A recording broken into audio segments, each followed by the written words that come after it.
Veronica. I'm here to talk about my experience of being bit by a pit bull. May 2020. I went to my granddaughter's birthday party on a Sunday. And she had a puppy. This puppy needed a home. And I decided, since I had recently lost my he was an Irish wolfhound mixed with a German Shepherd. And he had just passed away. He was eaten up with colon cancer. So, I don't know, it'd been about 3-4 months since he passed. And I decided that I had room for another dog. I had just lost a dog. So I would take home this puppy. She was an Australian cattle dog mix with bull mastiff. And I named her Dolly.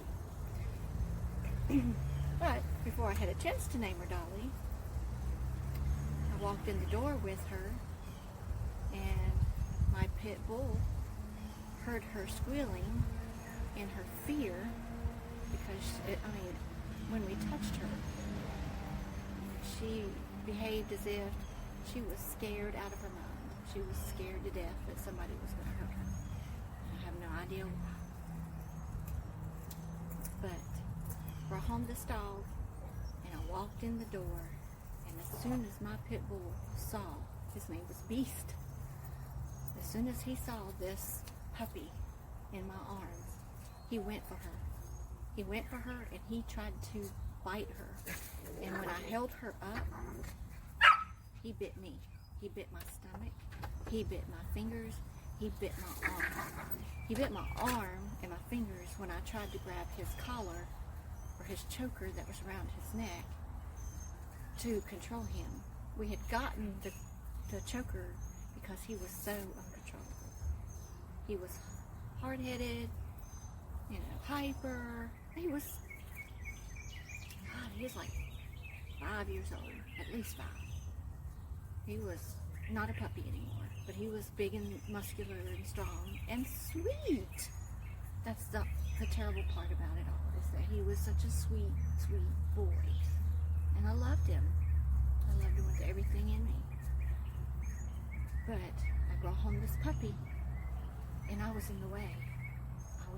And I wouldn't give up this puppy to him. So I smelled like the puppy, and I was the target. So I tried to grab his collar, and he's biting. He bit me 5 times. And this is the result of that last bite. He bit me. He pulled and he pulled and he pulled. But first, he turned me in a whole 180. He turned me completely around into the corner of the room because I had shut the door. So I'm in the corner of the room. I didn't even realize it was the corner of the room. I thought he had jerked me into the middle because it all happened just like in a snap. But yeah, he's pulling and pulling and pulling, and he's in the corner and he can't go anywhere, but he's pulling and pulling and pulling. And then when they grab him and they rip his jaws open, usually you choke him. No, they ripped his jaws open to get him off of me. And when his teeth ripped out of my skin, it was like I looked up at him and he had pulled me to the floor, and I was face to face with this dog. And he was smiling. He was grinning. He was smiling. And when he came off, he shook his head and he just let the blood and the skin, which I will tell you, looks like the skin of a chicken. It's yellowish inside. Well, for my skin, it's yellowish.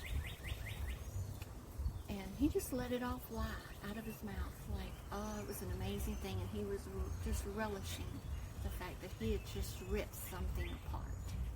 He loved it. And when they got him off of me, they went to put him in the collar, and he bit somebody else on the leg.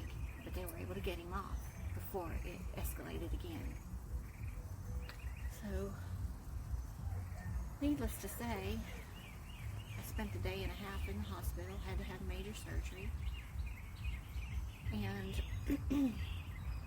he was taken to be put down because when I got in the car to go to the emergency room, I said, I don't want to come home to him. I don't want him here. And who else is going to want a dog that attacks a person and rips them apart? Who feels like, because the other dog passed away, and that other dog was older, then he's now alpha. Not me. Not anybody else in the house. Him. And so, with that being said, I was 2 dogs down. And it was sad, and it was painful, and I had a lot of recovery, and I'm still recovering. I still don't have full function of my hands.